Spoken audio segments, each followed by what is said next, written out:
Hello दोस्तों, good morning. स्वागत है एक बार फिर से आप सभी का एमजेटी एजुकेशन में। दोस्तों आज है 18 दिसंबर और आज की वीडियो में हम लोग बात करेंगे 18 दिसंबर 2023 के मोस्ट इंपॉर्टेंट करंट अफेयर के क्वेश्चंस के बारे में। तो चलिए शुरू करते हैं। सबसे पहले हम लोग कल का रिवीजन करेंगे, उसके बाद आज की करंट अफेयर को देखेंगे डिटेल में। तो कल हम लोगों ने क्या चीज़ें पढ़ी थी। मिस इंडिया यूएसए 2023 का खिताब किसने जीता? रेजुल मैनी ने जीता है। और अभी हाल ही में चाइना ने पृथ्वी पर सबसे गहरा लैब अपना स्थापित किया है। और भारत जो है वो पाकिस्तान पर अपने युद्ध की विजय की याद में 16 दिसंबर को 1971 में जो युद्ध हुआ था उसकी विजय की याद में मनाता है विजय दिवस। इसके अलावा हुरून इंडिया की टॉप 100 अंडर 30 की लिस्ट में टॉप पर है दोस्तों कैवल्य वोहरा और आदित्य पालीचा। ये जेप्टो के फाउंडर और सीईओ हैं। भारत ने अभी हाल ही में स्वदेशी high speed flying wing UAV का सफल परीक्षण किया है कर्नाटक में। और केंद्रीय मंत्रिमंडल ने सूरत एयरपोर्ट को इंटरनेशनल एयरपोर्ट के रूप में अपग्रेड करने का फैसला लिया है। भारत में एफडीआई प्राप्तकर्ता के रूप में शीर्ष बनकर के उभरा है महाराष्ट्र। और आईपीएल की नीलामी से पहले मुंबई इंडियंस ने हार्दिक पांड्या को अपनी कप्तानी सौंप दी है। इसके अलावा आईएफआईई के द्वारा चैंपियंस ऑफ चेंज का अवार्ड मिला है विपिन चंद्रा को। अभी हाल ही में मेड फॉर इंडिया एआई कृत्रिम लॉन्च किया है ओला के फाउंडर भावेश अग्रवाल ने। ये टॉप 10 करंट अफेयर के क्वेश्चंस थे आपके, जिनका आपने क्विकली रिवीजन किया है सिर्फ और सिर्फ 1 मिनट में। इसकी पीडीएफ और क्विज आपने एमजेटी ऐप से लगा ली होगी, नहीं लगाए हैं तो उसको जरूर लगाइएगा। आज वाली भी यहीं पर दी जाएगी। आपको हर महीने की हर दिन की सारी क्विज सारी पीडीएफ फ्री में यहाँ पर मिलेगी। कहाँ पर? एमजेटी ऐप पर। गूगल प्ले स्टोर पर जाइए और इसे डाउनलोड कीजिए। देखते हैं आज का पहला क्वेश्चन। हाल ही में अंतर्राष्ट्रीय प्रवासी दिवस कब मनाया गया? तो अंतर्राष्ट्रीय प्रवासी दिवस 18 दिसंबर को मनाया जाता है, यानी कि आज मनाया जा रहा है। अंतर्राष्ट्रीय स्तर पर जो प्रवासी होते हैं उनकी याद में ये मनाया जाता है। प्रवासी कौन होते हैं? जैसे आपके देश का कोई नागरिक है, वो जाकर के कहीं और प्रवास करने लगा, मतलब कहीं और जाकर के रहने लगा, तो वो हो गया प्रवासी, यहाँ का प्रवासी। प्रवासी क्या होते हैं, उनको हम लोग सेलिब्रेट क्यों करते हैं? जबकि वो हमारे देश छोड़ करके चले गए हुए होते हैं। सेलिब्रेट इसलिए करते हैं कि प्रवासी, अगर आप इंडिया के मामले में बात करें तो इनसे रेमिटेंस मिलता है। जैसे कोई एक व्यक्ति है, वो गया दूसरे देश में रहने लगा, लेकिन उसके फैमिली मेम्बर, उसके रिश्तेदार वगैरह सब यहाँ पर रह रहे हैं, तो वो ऐसे में क्या करता है कि अमूमन देखा जाता है भारत से लोग जाते हैं दूसरे देशों में कमाने के ही पर्पज से और ज़्यादा मनी अर्न करने के चक्कर में। मान लीजिए कोई देश का एक इंजीनियर है और आईटी स्पेशलिस्ट है, वो गया अमेरिका कमा रहा है, तो वो क्या करेगा? अपने परिवार वालों को पैसे भेजेगा, तो वो वहाँ से करेंसी भेजता है। वो करेंसी की वैल्यू ज़्यादा होती है और ख़ास करके मोस्टली देखा जाता है कि वो डॉलर वगैरह में होती है। तो इससे विदेशी मुद्रा भंडारण जो है अपना ना, वो बहुत ज़्यादा बढ़ता है। और इस प्रकार की जो धनराशि होती है उसे कहते हैं रेमिटेंस। अगर कोई बाहर जाकर के रह रहा है और अपने घर वालों को भेज रहा है इंडिया में पैसे, तो उस पैसे को, उस धन को कहते हैं रेमिटेंस। तो इससे रेमिटेंस बहुत ज़्यादा मिलता है। और आज के टाइम पर भारत दुनिया में सबसे अधिक रेमिटेंस प्राप्त करने वाला एक देश है। दूसरे स्थान पर मैक्सिको है, लेकिन मैक्सिको और इंडिया के बीच में बहुत बड़ा गैप है। तो 18 दिसंबर को ये एक कारण हुआ जो मैंने आपको बताया। दूसरा कारण भाई अपना जब अपने मूल के हैं तो थोड़ा सा रिलेशन तो रहता ही है। आप सुनते भी हो भारतीय मूल के, अमेरिकी, भारतीय मूल के, ब्रिटिश वगैरह। तो अंतर्राष्ट्रीय प्रवासी कुल मिलाकर के आपको समझ में आ गया है कि जब कोई एक जगह से दूसरी जगह जाकर के प्रवास करने लगे, ऐसे में उन व्यक्तियों को सुरक्षा देना, उनकी सुविधाओं का ख्याल रखना, और कहाँ से आ रहे हैं, किस देश से आ रहे हैं वो माइग्रेंट, वो देश रिलेशन पर भी डिपेंड करता है। तो ये सारी चीज़ों के लिए दिवस मनाया जाता है। ऐसे ही भारत में भी राष्ट्रीय प्रवासी दिवस मनाया जाता है। राष्ट्रीय प्रवासी दिवस याद करने का सिंपल सा तरीका है, दिसंबर में 1 महीना बढ़ा दो, और चूंकि ये अंतर्राष्ट्रीय है तो बड़ा है और राष्ट्रीय है तो छोटा होगा, तो इसका बाई 2 कर दो। तो 9 जनवरी को मनाया जाता है राष्ट्रीय प्रवासी दिवस। एक्चुअली में 9 जनवरी को 1915 में महात्मा गांधी जी दोबारा से वापस आए थे इंडिया में। दोबारा से कहाँ से? साउथ अफ्रीका ये बीच में गए थे केस लड़ने के लिए, वहाँ से दोबारा आए थे, तो इस वजह से प्रवासी भारतीय दिवस मनाया जाने लगा 9 जनवरी की, उसी घटना की याद में, महात्मा गांधी जी के दोबारा से आने की याद में। क्योंकि उसके बाद महात्मा गांधी जी आके मूवमेंट स्टार्ट कर दिए थे यहाँ पर बहुत सारे अंग्रेज़ों के खिलाफ। तो ये दोनों दिवस याद रखना है, राष्ट्रीय और अंतर्राष्ट्रीय भी। किस राज्य में समक्का सरक्का केंद्रीय जनजातीय विश्वविद्यालय की स्थापना को राज्यसभा की मंजूरी मिली है? तो दोस्तों समक्का सरक्का केंद्रीय जनजातीय विश्वविद्यालय ये बनेगा तेलंगाना में। ये इम्पोर्टेंट क्यों है? इम्पॉर्टेंट इसलिए है क्योंकि ये भारत में पहला केंद्रीय जनजाति विश्वविद्यालय है, ट्राइबल्स के लिए यूनिवर्सिटी है, इंडिया की पहली ये ट्राइबल यूनिवर्सिटी है। इसका नाम है समक्का सरक्का केंद्रीय विश्वविद्यालय, जनजातीय विश्वविद्यालय। तो ये जब लोकसभा में लाया गया था तब भी मैंने ये क्वेश्चन कवर कराया था आज से कुछ महीनों पहले, और अभी राज्यसभा ने भी इसको फाइनली मंजूरी दे दी है। तो ये तेलंगाना में स्थापित किया जा रहा है, तो ये भी आपसे पूछा जा सकता है। यहाँ पर देखिए कैबिनेट मिनिस्टर हैं अपने धर्मेंद्र प्रधान जी हैं, शिक्षा मंत्री हैं। तो इन्होंने ये अनाउंस करके बताया हुआ है कि 889.07 करोड़ जो है ये एलोकेट किया गया है इसके लिए। तो और पीएम मोदी जी ने तेलंगाना दौरे पर इसकी घोषणा की थी। तो ये होगा भारत का पहला इंडिया फर्स्ट ट्राइबल यूनिवर्सिटी। आगे, हाल ही में संयुक्त राष्ट्र की रिपोर्ट के अनुसार विश्व में कौन सा देश अफीम का सबसे बड़ा स्रोत है? तो संयुक्त राष्ट्र की एक रिपोर्ट आई हुई है, उसमें बताया गया है विश्व में सबसे ज़्यादा अफीम का उत्पादक देश बन गया है म्यांमार। म्यांमार ने अफगानिस्तान को पीछे कर दिया है। अफगानिस्तान को पीछे करके अब ये हो गया है लार्जेस्ट अफीम का प्रोड्यूसर। अफीम का आपसे स्पेलिंग वगैरह पूछा जा सकता है, CGL CHSL एग्ज़ाम की जो लोग तैयारी कर रहे हैं उनसे हो सकता है अफीम की स्पेलिंग पूछी जाए। तो यहाँ पर देखो, Myanmar overtakes Afghanistan as a top अफीम प्रोड्यूसर के रूप में। अफीम की खेती यहाँ पर ज़्यादा तो हो ही रही है, साथ ही साथ अफगानिस्तान इसलिए भी पीछे हुआ क्योंकि अफगानिस्तान में 95% की गिरावट देखने को मिली है। जब से वहाँ पर तालिबान ने कब्जा किया है ना, तो तालिबान कब्जा करने के बाद वहाँ पर जो अफीम की खेती हो रही है उस पर पाबंदियाँ और बहुत सारी चीज़ें लगाना, रेगुलेट करना शुरू कर दिया। तो इस वजह से 95% की गिरावट देखिए। 95% मतलब समझ रहे हो, 100% जितना भी होता था केवल उसका 5% ही उत्पादन हो पा रहा है। अब 95% की गिरावट हो पाई है, और इस वजह से मात्र अब देखो यहाँ पर कितना 330 टन ही यहाँ पर उत्पादन हो पा रहा है, जबकि 1080 मीट्रिक टन का अफीम उत्पादन इसी साल म्यांमार ने कर लिया है। तो इसको 20 से गुणा कर दोगे तो इसका 100% आ जाएगा। तो अब जान लो कि कितना ज़्यादा ये करता था। अभी के टाइम पर अगर म्यांमार की बात करें तो म्यांमार में GDP का 4.1% हिस्सा जो है वो अफीम से ही आता है, अफीम के व्यापार से ही आता है। तो टॉप पर म्यांमार पहुंच गया है, सेकंड पर अफगानिस्तान है। United nation office for drugs and crime की ये रिपोर्ट है, UNODC की रिपोर्ट है। क्लियर? UNODC की स्थापना 1997 में हुई थी और इसका हेडक्वार्टर वियना ऑस्ट्रिया में है। उस दिन मैंने वियना में आपसे पूछा था और किसका हेडक्वार्टर है, तो आपने बताया था ओपेक का, organization of petroleum exporting countries. बहुत ही इंपॉर्टेंट है, याद रखना। आगे, हाल ही में ओमान के सुल्तान कितने दिवसीय राजकीय यात्रा पर भारत आए? तो ओमान के सुल्तान जो हैं ये 3 दिवसीय भारत की यात्रा पर आए हुए हैं। यहाँ पर देखिए PM मोदी से भी मिले ये, और इसके बाद फिर ये राष्ट्रपति द्रौपदी मुर्मू जी से भी मिले। तो यहाँ पर इंडिया और ओमान के बीच में कम्प्रिहेंसिव इकोनॉमिक पार्टनरशिप एग्रीमेंट हुआ। अब इसमें यह भी कहा जा रहा है कि ये लोग FTA पर भी बात कर रहे हैं। FTA यानी कि free trade agreement. Free trade agreement बहुत बड़ा रोल निभाता है किसी दो देश के बीच में ट्रेड को एक्सट्रीमली बूस्ट करने में। तो यहाँ पर फ्री ट्रेड एग्रीमेंट पर भी बातचीत चल रही है भारत और ओमान के बीच। हालांकि भारत और ओमान के रिलेशंस बहुत पुराने हैं, आज के नहीं, समझ लो 5000-6000 साल पहले से भी चल रहा था। मेसोपोटामिया, इधर अपना सिंधु घाटी सभ्यता वगैरह ये सब जब चल रही थी, उस टाइम की जो सभ्यताएं थी ना, उस टाइम पर भी व्यापार हुआ करता था। कारण यह है कि मैं ओमान में यहाँ पर मैप नहीं लगाए, चलिए मैं दिखा देता हूँ आपको मैप। यहाँ पर अगर आप देखोगे ना तो ये है अपना प्यारा भारत, और यहीं पर देखो ये है ओमान, है ना, ओमान। तो आप समझ लो कि जब यहाँ पर ये सिंधु घाटी सभ्यता वगैरह चल रही थी, सिंधु घाटी सभ्यता जब यहाँ पर चल रही थी तो यहीं पर पास में ही था। तो इस वजह से ओमान से तो बहुत पुराने रिलेशन है अपने। लेकिन वैसे अगर आधिकारिक तौर पर अगर देखा जाए, जब से भारत स्वतंत्र हुआ तब से ऑफिशियल रिलेशंस की, तो वो 1955 में स्थापित हुआ था। ठीक है ना, राजनयिक संबंध जो है 1955 में स्थापित हुआ था दोनों देशों के बीच में। और अब मुक्त व्यापार समझौते यानी फ्री ट्रेड एग्रीमेंट पर भी बातचीत हो रही है। 3 दिवसीय यात्रा पर आए हैं यहाँ के सुल्तान हैं हैथम बिन तारिक। कौन है? हैथम बिन तारिक। किसकी इनविटेशन पे आए हैं? भारत की राष्ट्रपति द्रौपदी मुर्मू जी की इनविटेशन पे आए हैं। ओमान की राजधानी मस्कट, मुद्रा उसकी ओमानी रियाल होती है। आगे, हाल ही में मालदीव ने भारत के साथ हाइड्रोग्राफिक सर्वे एग्रीमेंट को खत्म करने का फैसला लिया। ये समझौता किस वर्ष किया गया था? ये बहुत ही इंपॉर्टेंट क्वेश्चन है। अच्छा, ये दोनों चीज़ देखो, अभी जो लोग RO की प्रिपरेशन कर रहे हो ना, उनके लिए ये लाइन बहुत इंपॉर्टेंट है।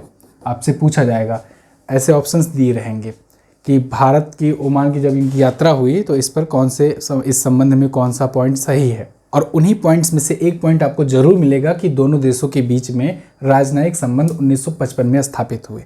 बहुत इंपॉर्टेंट लाइन है, याद रखना, ये पूछा जा सकता है आपसे, ठीक है जी। ऐसे और चीज़ पूछ लिएगा कि वहाँ का राष्ट्रपति ये है वगैरह वगैरह, ऐसे कुछ भी मतलब पूछ सकता है। तो इसी टाइप के क्वेश्चन आते हैं।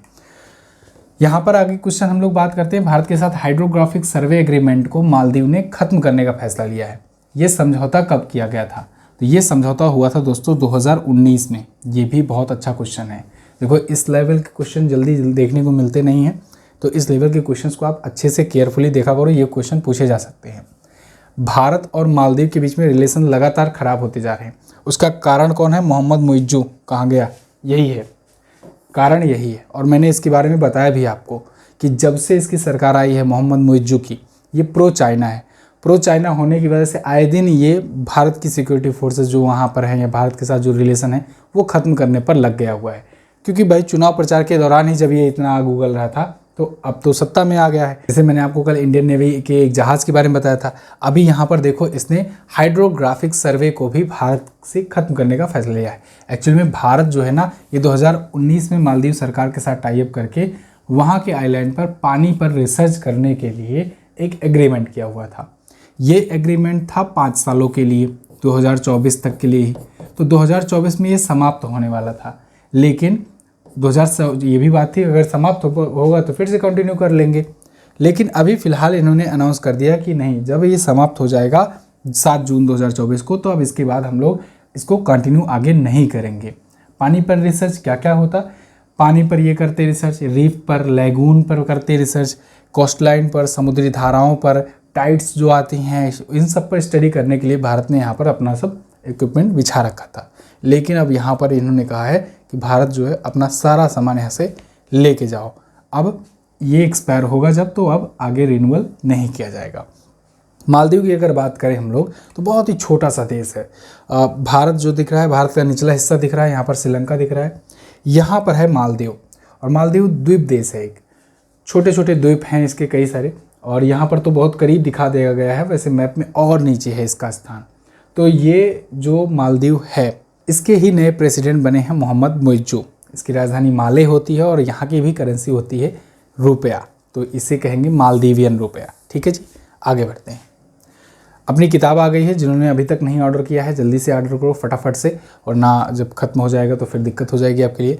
तो इसको ऑर्डर करिए, ये आने वाले आपके सभी एग्जाम के लिए, RO, UP PCS, Bihar PSC, इसके अलावा रेलवे, बैंक, टीचिंग एग्जाम्स, बहुत सारे एग्जाम्स को ये कवर करती है, क्योंकि साल भर का पूरा कंटेंट इसमें है करंट अफेयर का। इसके बाहर कोई करंट अफेयर का क्वेश्चन नहीं है। ठीक है, तो आप जा करके इसको देख सकते हैं। प्रश्नोत्तर माध्यम में है, और हाँ, जिनके पास किताबें पहुंचना शुरू हो चुकी हैं वो रिव्यू ज़रूर डालें। रिव्यू और रेटिंग करोगे तो जिससे बाकी लोग को भी पता चल पाएगा कि इस किताब में है क्या।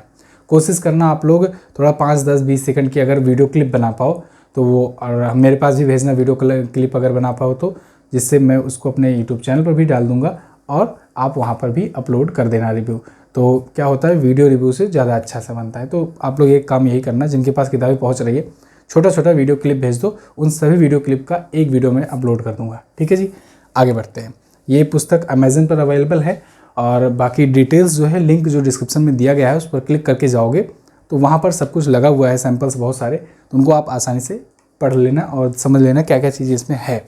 आगे, हाल में किस खिलाड़ी ने ITF विश्व चैंपियनशिप पुरस्कार जीता? तो देखो दोस्तों, 2023 के लिए ITF विश्व चैंपियनशिप का पुरस्कार जीत लिया है नोवाक जोकोविच ने और आरियाना सबलेंका ने।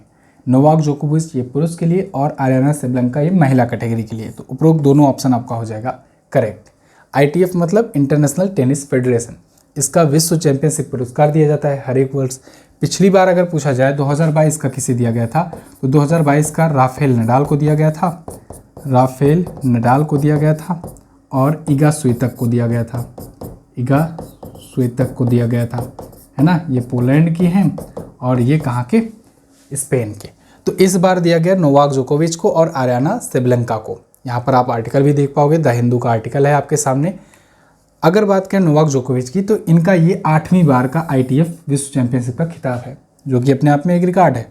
और जबकि आरियाना सबलेंका जो है ये पहली बार ये पुरस्कार जीत रही हैं।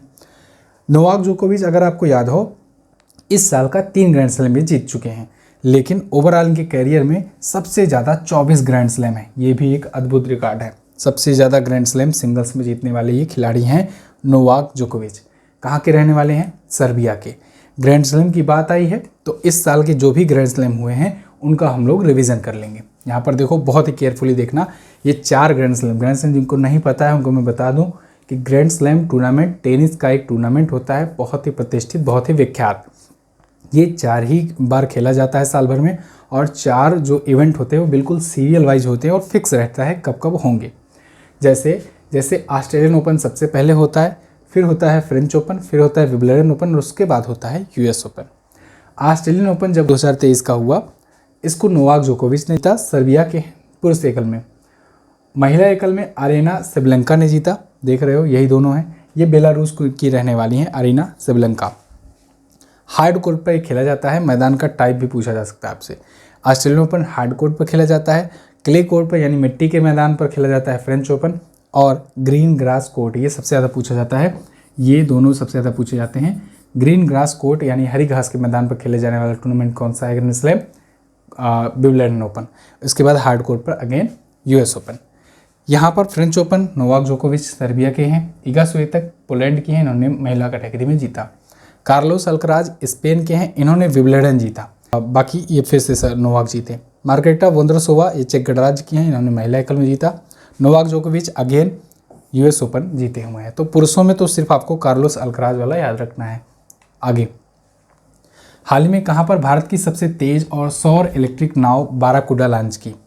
तो भारत की सबसे तेज सौर इलेक्ट्रिक नाव बाराकुडा लॉन्च किया है दोस्तों अभी। किसने? केरल में लॉन्च किया गया है। कहाँ पर? केरल में लॉन्च किया गया है। ये भारत की सबसे तेज सौर इलेक्ट्रिक नाव है, नाम इसका है बाराकुडा, सोलर एनर्जी से चलती है। यहाँ पर आप देख पाओगे द हिंदू का अगेन आर्टिकल है, India's fastest solar electric boat Barracuda. ये बाराकुडा जो है ना एक मछली का नाम है, पूछा जा सकता है बाराकुडा जो है किसका नाम है, तो आप बताएंगे एक मछली का नाम है। इस मछली के नाम पर इसको नाम दिया गया है। इसको बनाया किसने है? नावाल्ट सोलर एंड इलेक्ट्रिक बोट्स ने। तो अभी केरल के अल्लापुझा में ये लॉन्च किया गया। 12 व्यक्तियों को ले जाने की क्षमता वाला ये 14 मीटर लंबा एक जहाज़ है, पानी का जहाज़ है, पानी की नाव है जो सोलर एनर्जी से चलती है। तो सोलर एनर्जी से चल रही है तो मतलब कि ये प्रकृति के लिए बहुत ही अच्छा अनुकूल है ना, तो पर्यावरण अनुकूल है, ये बाराकुडा नाव है। आगे बीसीसीआई ने टीयर 2 क्रिकेट लीग शुरू करने की घोषणा की, गहन विचार कर रहा है इस पर। ये किस फॉर्मेट में खेला जाएगा? तो बीसीसीआई सोच रहा है कि टीयर 2 सिटीज़ में भी एक क्रिकेट लीग शुरू किया जाए, आईपीएल की ही तर्ज पर। आईपीएल की तर्ज पर ये जो लीग होगा ये खेला जाएगा T10 फॉर्मेट में। क्योंकि इनको अच्छे से पता है भैया कि गांव में ना ये डिफेंस, ये सब प्लेस, ये सब नहीं होता। गांव में क्या होता है? आओ और मारो। और ख़ास करके अब वो भी जेंटलमैन क्रिकेट को कौन पसंद नहीं कर रहा है, देख रहे हैं सब लोग। टेस्ट वगैरह चलता है, वो ओडीआई यहाँ तक की जब चलता है बायलैटरल सीरीज़, तभी भी व्यूअर नहीं आते हैं, वाचिंग नहीं होती है। और सारा खेल पैसे का है ही, एडवर्टाइजमेंट नहीं मिलता इस वजह से।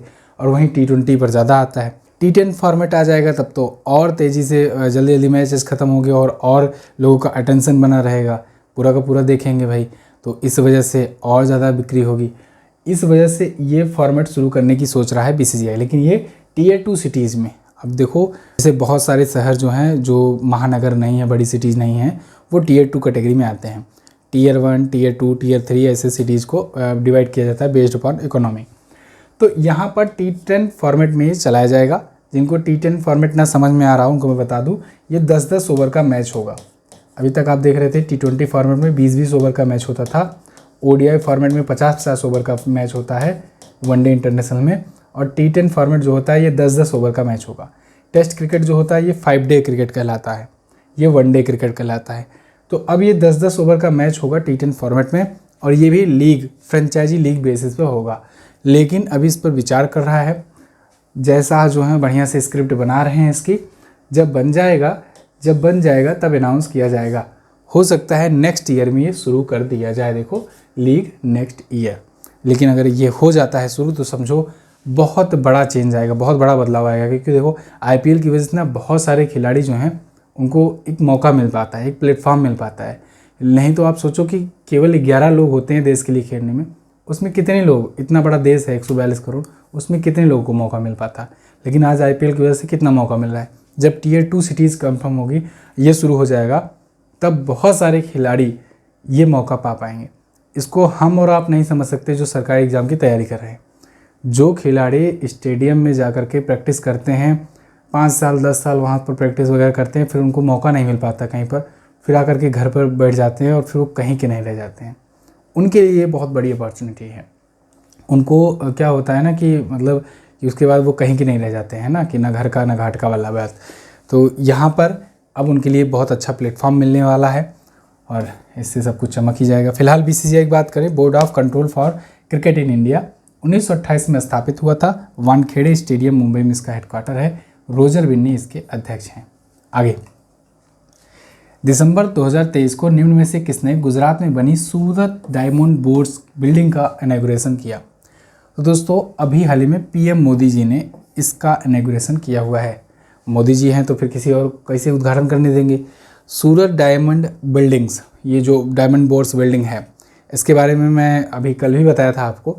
तो ये जो है ना, दुनिया में जितने भी डायमंड का पॉलिशिंग होता है उनमें से 92%, कल मैंने आपको 90% का रफ डाटा बताया था, अब एग्जैक्टली डाटा निकल करके आया है कि 92% जो है डायमंड की पॉलिशिंग यहाँ पर होती है। पॉलिशिंग और मैन्युफैक्चरिंग वगैरह सूरत में होती है, इसलिए सूरत को डायमंड सिटी कहा जाता है। यहीं पर अभी सूरत डायमंड बोर्स नाम की एक बिल्डिंग बनी हुई है। ये जो बिल्डिंग है, ये इतनी बड़ी बिल्डिंग है कि ये अमेरिका के पेंटागन को भी पीछे करती है। अमेरिका का पेंटागन 80 सालों तक अपने नाम एक अद्भुत रिकॉर्ड रख करके चला था कि सबसे बड़ा कार्यालय भवन का। ये लेकिन बनते ही वो रिकॉर्ड उनका टूट गया। तो ये दुनिया का सबसे बड़ा कार्यालय भवन हो गया है, ऑफिस हाउस हो गया है। 1.5 lakh more people will get jobs, ये तो PM मोदी जी कह रहे हैं। फिलहाल देखते हैं वो पाते हैं कि नहीं पाते हैं। यहाँ पर inauguration of Surat diamond bourse जो है, इसका इनॉग्रेशन हुआ है। तो ये बाकी डिटेल्स यहाँ पर है। 3500 करोड़ रुपए लगाए गए हैं, उसके बाद ये बन करके तैयार हुआ है। 4500 से ज़्यादा इसमें ऑफिसेज होंगी। 4500 से ज़्यादा ऑफिसेज एक बिल्डिंग में, मामूली बात नहीं है। तो ये डायमंड मैन्युफैक्चरिंग का हब है। आगे, भारत में दूसरी सबसे बड़ी अर्थव्यवस्था वाला राज्य कौन बना। तो दूसरी सबसे बड़ी इकोनॉमी वाला राज्य बन गया है दोस्तों Uttar Pradesh. Uttar Pradesh second largest economy है इंडिया में बाकी राज्यों की अपेक्षा। टॉप पर कौन है? टॉप पर है महाराष्ट्र। महाराष्ट्र और यूपी में ना बहुत अभी अंतर है। यहाँ पर बताया जा रहा है, यहाँ पर देखिए योगी आदित्यनाथ जी ने इसके बारे में चर्चा भी की। हालांकि ये रिपोर्ट सरकार द्वारा नहीं पब्लिश की गई, ये रिपोर्ट जो है ये swipe.in नाम की एक वेबसाइट है उसके द्वारा जारी की गई। उसी डेटा लेकर के ये अनाउंस कर रहे थे अपने भाषण में। फिलहाल अगर हम लोग बात करें डाटा की, कैलकुलेशन की, तो इंडिया की जो GDP है ना, उसका 15.7% हिस्सा महाराष्ट्र से आता है और 9.2% हिस्सा आता है उत्तर प्रदेश से और तमिलनाडु से आता है 9.1% हिस्सा। ठीक है जी, ये तीनों पॉइंट आप याद रखेंगे कि कौन कौन कितना शेयर कर रहा है, कंट्रीब्यूट कर रहा है भारत की GDP में। देख रहे हो, केवल ये 3 राज्य हैं, अकेले 34% हिस्सा शेयर कर रहे हैं। तो उत्तर प्रदेश आया है। उत्तर प्रदेश से रिलेटेड जो करंट अफेयर के क्वेश्चंस आए थे चर्चे में, उनका रिवीजन कर लेते हैं। गंगा डॉल्फिन राजकीय जलीय जीव यहाँ पर घोषित हो चुका है। यूपी का पहला सोलर सिटी बनेगा अयोध्या। भारत की पहली सोलर सिटी सांची मध्य प्रदेश है।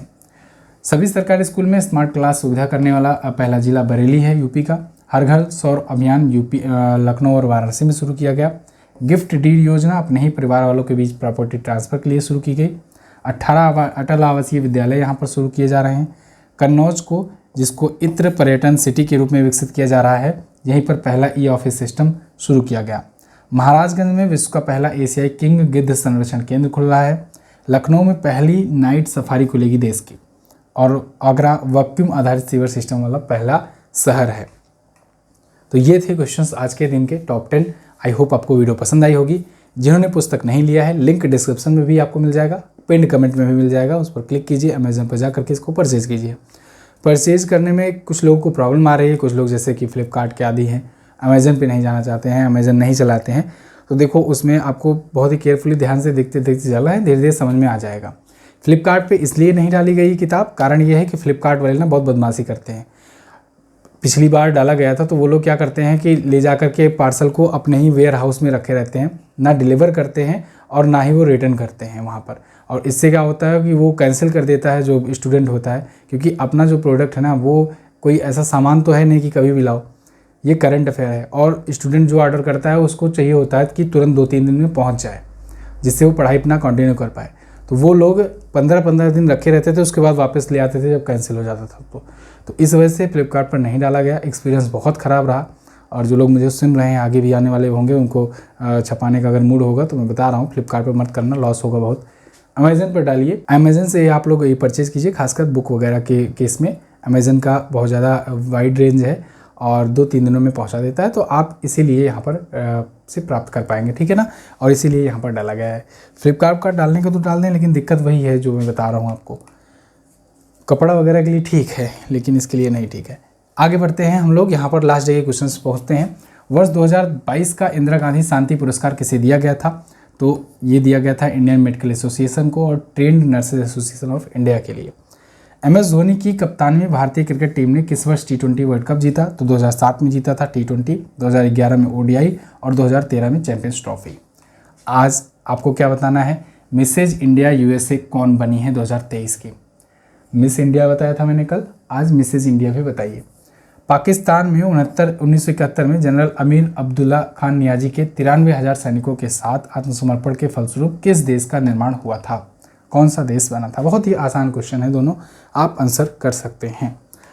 क्विज PDF आपको MJTA पर मिलेगी, व्हाट्सएप चैनल पर डेली वन लाइनर दिया जाता है, वो भी आप डाउनलोड कर सकते हो। मैं मिलूंगा अगले वीडियो में, तब तक के लिए नमस्कार, जय हिंद, वंदे मातरम।